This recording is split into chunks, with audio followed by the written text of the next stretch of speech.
আসসালামু আলাইকুম ওয়া রাহমাতুল্লাহ। ছবিতে দেওয়া কমলাগুলোর ওজন 1 কেজি 500 গ্রাম। কমলাগুলোর ওজন কত কেজি? এখানে ছবিতে দেখানো হয়েছে কিছু কমলা। এই কমলাগুলোর ওজন হচ্ছে 1 কেজি 500 গ্রাম। তাহলে কমলাগুলোর ওজন কত কেজি? এখানে 1 নম্বরে একটি কোশ্চেন দেওয়া আছে যে 100 গ্রামকে কেজিতে কিভাবে লেখা যায়। 2 নম্বরে 500 গ্রামকে কেজিতে কিভাবে লেখা যায়। 3 নম্বরে 1 কেজি 500 গ্রামকে কেজিতে কিভাবে লেখা যায়। আমি এখন এটি তোমাদেরকে দেখাবো। আমরা জানি 1000 গ্রাম সমান 1 কেজি, অতএব 100 গ্রাম সমান সমান 100/1000 কেজি সমান 1/10 কেজি। আর 1/10 কেজিকে আমরা বলবো 0.1 কেজি। না হলে 1 নম্বরের উত্তর হবে 100 গ্রামে আমরা কি বলবো 0.1 কেজি। 2 নম্বর হচ্ছে আমরা জানি অনুরূপভাবে 1000 গ্রাম সমান 1 কেজি, তাহলে 500 গ্রাম হবে 500/1000 কেজি। তাহলে এখানে হচ্ছে 5/10 কেজি। 5/10 কেজি আমরা 10 দিয়ে যদি 5কে ভাগ করি তাহলে পাচ্ছি 0.5 কেজি। অর্থাৎ এখানে আমরা পাচ্ছি 500 গ্রামকে আমরা 0.5 কেজি লিখব। এটি হচ্ছে উত্তর। 3 নাম্বার হচ্ছে 500 গ্রাম সমান সমান 0.5 কেজি, আমরা এটি জানি। এখন 1 কেজি 500 গ্রাম আমরা জানি যে 1 কেজি যোগ 0.5 কেজি। তাহলে আমরা যদি যোগ করে দেই তাহলে আমরা পাচ্ছি 1.5 কেজি। অর্থাৎ 1 কেজি 500 গ্রামকে আমরা 1.5 কেজি লিখব। এটি হচ্ছে উত্তর।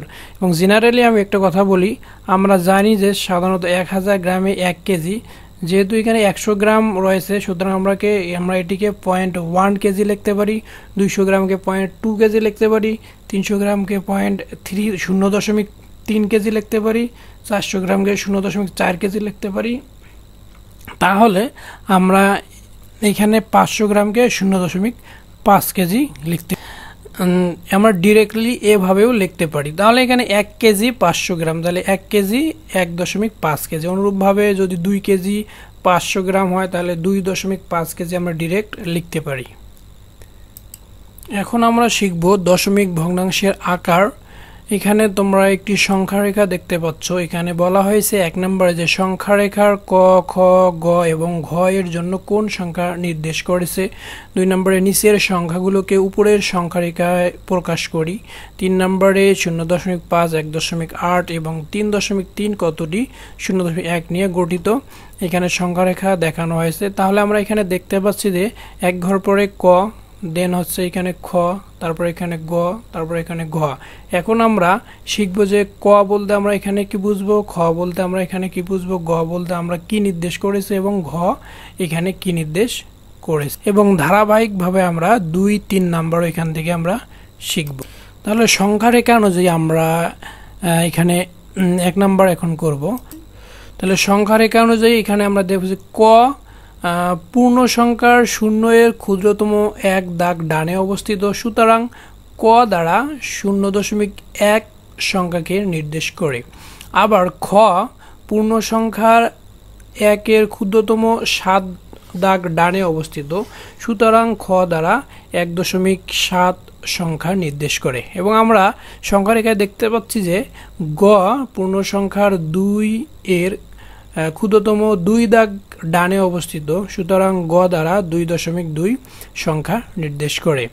আবার ঘ পূর্ণ সংখ্যার 3 এর ক্ষুদ্রতম 8 দাগ ডানে অবস্থিত, সুতরাং ঘ দ্বারা 3.8 সংখ্যা নির্দেশ করে। তাহলে আমাদের উত্তর হবে 0.1, 1.7, 2.2 এবং 3.8। এটি আমরা সংখ্যা রেখায় যদি এখানে দেখি তাহলে আমরা স্পষ্ট দেখতে পাবো যে এখানে ক, এখানে খ, গ এবং ঘ এর অবস্থান কোথায় এবং ক, খ, গ, ঘ এর জন্য কোন সংখ্যা নির্দেশ করেছে। এখানে আমরা দেখতে পাচ্ছি ক হচ্ছে 0 এর পরে 1 ঘর।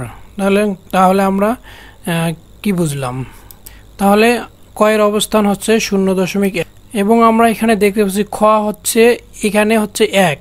তাহলে একের পরে 1 2 3 4 5 6 7, এখানে 7 ঘর রয়েছে, তাহলে খ এর অবস্থান হচ্ছে 1.7। অনুরূপভাবে গ হচ্ছে 2, এখানে 2 এর পরে হচ্ছে 1 2 2 ঘর, তাহলে গ এর অবস্থান হচ্ছে 2.2 এবং ঘ এখানে হচ্ছে 3 থেকে তোমরা হিসাব করো 1 2 3 4 5 6 7 8, সুতরাং ঘ এর অবস্থান হবে 3.8। আশা করি তোমরা বুঝতে পেরেছো। এখন 2 নম্বরে এই সংখ্যাগুলো, যে নিচের সংখ্যাগুলোকে আমরা উপরের সংখ্যা রেখায় প্রকাশ করি। এখানে আমরা সংখ্যা রেখায় দেখিয়ে দিয়েছি যে 0.9 0.5 2.6 এবং 3.3। তাহলে সংখ্যা রেখায় পরস্পর দুইটি পূর্ণসংখ্যার মাঝে 10-এর 1 অংশ অর্থাৎ 0.1 এর ক্ষুদ্রতম দাগ আছে 10টি। সুতরাং প্রত্যেক ক্ষুদ্রতম দাগ 0.1 বিবেচনা করে সংখ্যাগুলোকে সংখ্যা রেখার সাহায্যে প্রকাশ করি। আগে আমরা যেভাবে করলাম সেরকম। তাহলে এখানে 0.9, তাহলে এখানে আমরা 0 থেকে 9 ঘর নেব, 1 2 3 4 5 6 7 আর 9। তাহলে আমরা এখানে 9 ঘর নিয়ে নিলাম 0.5। তারপর হচ্ছে 0.9 আমরা নিয়ে নিলাম, তারপর 0.5, তাহলে আমরা 0 থেকে আমরা এখানে 5 ঘর নিয়ে নেব 0.5। তারপর হচ্ছে 2.6, তাহলে আমরা এখানে 2 যে দাগে রয়েছে এই দাগের পরে আমরা 6 ঘর নিয়ে নেব 1 2 3 4 5 6, 2.6 এটি নির্দেশ করছে এই দাগটি। তারপর হচ্ছে 3.2, তাহলে 3.2 নির্দেশ করবে 3 থেকে আমরা 2 ঘর নেব, তাহলে 1 2, তাহলে এটি হচ্ছে 3.2। অর্থাৎ এখানে প্রত্যেকটি দাগের পরিমাণ হচ্ছে 0.1, একটি ঘর হচ্ছে 0.1। অতএব যতটি ঘর আমরা এখানে হিসাব করব ততটি 0 হবে, অর্থাৎ 9টি হলে 0.9, 5টি হলে 0.5। আশা করি তোমরা বুঝতে পেরেছো। এখন 3 নম্বর তোমরা এখানে দেখতে পাচ্ছ প্রত্যেকটি পূর্ণসংখ্যা 10টি 0 1 নিয়ে গঠিত। সংখ্যা রেখায় আমরা দেখাবো 0.5 1.8 এবং 3.3 সংখ্যাটি চিহ্নিত করো।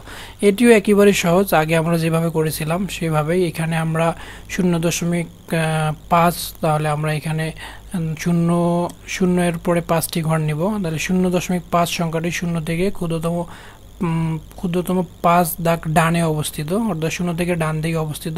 সুতরাং 0.5 সংখ্যাটি 5টি 0.1 নিয়ে গঠিত, অর্থাৎ প্রত্যেকটি ঘর হচ্ছে এখানে দাগ হচ্ছে 0.1, তাহলে 0.5 হবে 5টি 0.1। অনুরূপভাবে 1.8 সংখ্যাটি 0 থেকে ক্ষুদ্রতম 18টি দাগ ডানে অবস্থিত। সুতরাং 1.8 সংখ্যাটি 18টি 0.1 নিয়ে গঠিত। দেন 3.3, এখানে 3.3 তোমরা দেখতে পাচ্ছ। 3.3 সংখ্যাটি 0 থেকে ক্ষুদ্রতম 33টি দাগ ডানে অবস্থিত। সুতরাং 3.3 সংখ্যাটি 33টি 0.1 নিয়ে গঠিত। এখানে বলা হয়েছে যে 0.1 কতটি 0.1 নিয়ে গঠিত। সুতরাং এগুলোর অ্যান্সার এভাবেই লিখতে হবে যে 0.1 কতটি রয়েছে। ঠিক আছে, এখানে 5টি, এখানে হচ্ছে 18টি, এখানে হচ্ছে 33টি। আশা করি তোমরা বুঝতে পেরেছো। আল্লাহ হাফেজ।